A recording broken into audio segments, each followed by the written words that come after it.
കേരളത്തിലെ കോൺഗ്രസ് രാഷ്ട്രീയത്തിൽ അടുത്ത മുഖ്യമന്ത്രി സ്ഥാനത്തെ ചൊല്ലിയുള്ള ചർച്ചകൾ അണപൊട്ടുമ്പോൾ നിലപാടുകൾ വ്യക്തമാക്കി മുതിർന്ന കോൺഗ്രസ് നേതാവ് അജയ് തറയിൽ രംഗത്തെത്തി.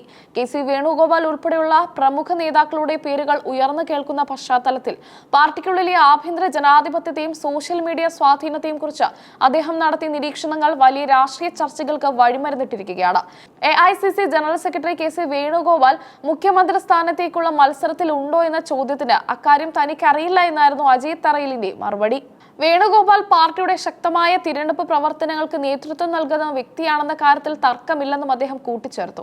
എങ്കിലും കെ.സി. വേണുഗോപാലിന്റെ ഒരു പക്ഷക്കാരനായി നിന്നുകൊണ്ട് സംസാരിക്കാൻ താൻ ആഗ്രഹിക്കുന്നില്ലെന്ന് അജയ് തറയിൽ വ്യക്തമാക്കി. പാർട്ടിയുടെ നന്മയും രാഷ്ട്രീയ മര്യാദകളുമാണ് പ്രധാനം. നേതാക്കളുടെ പേരുകൾ ചർച്ചയാക്കുന്നതിനേക്കാൾ പ്രധാനം അവർ എങ്ങനെയാ പദവിയിലേക്ക് എത്തുന്നു എന്നതാണെന്ന് അദ്ദേഹം വിശ്വസിക്കുന്നു.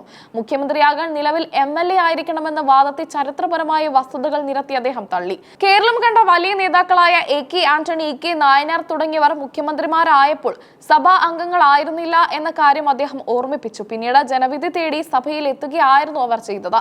അതുകൊണ്ട് തന്നെ മുഖ്യമന്ത്രി സ്ഥാനത്തേക്ക് ഒരാളെ പരിഗണിക്കുമ്പോൾ അയാൾ നിലവിൽ MLA ആണോ എന്നത് ഒരു പ്രശ്നമല്ല. ജനാധിപത്യപരമായ കീഴ്വഴക്കങ്ങൾ പണ്ടേ നിലവിലുണ്ട്. എന്നാൽ അന്തിമമായ തീരുമാനമെടുക്കേണ്ടത് തിരഞ്ഞെടുക്കപ്പെട്ട MLA മാരാണെന്ന് അജയ് തറയിൽ ഉറപ്പിച്ചു പറഞ്ഞു.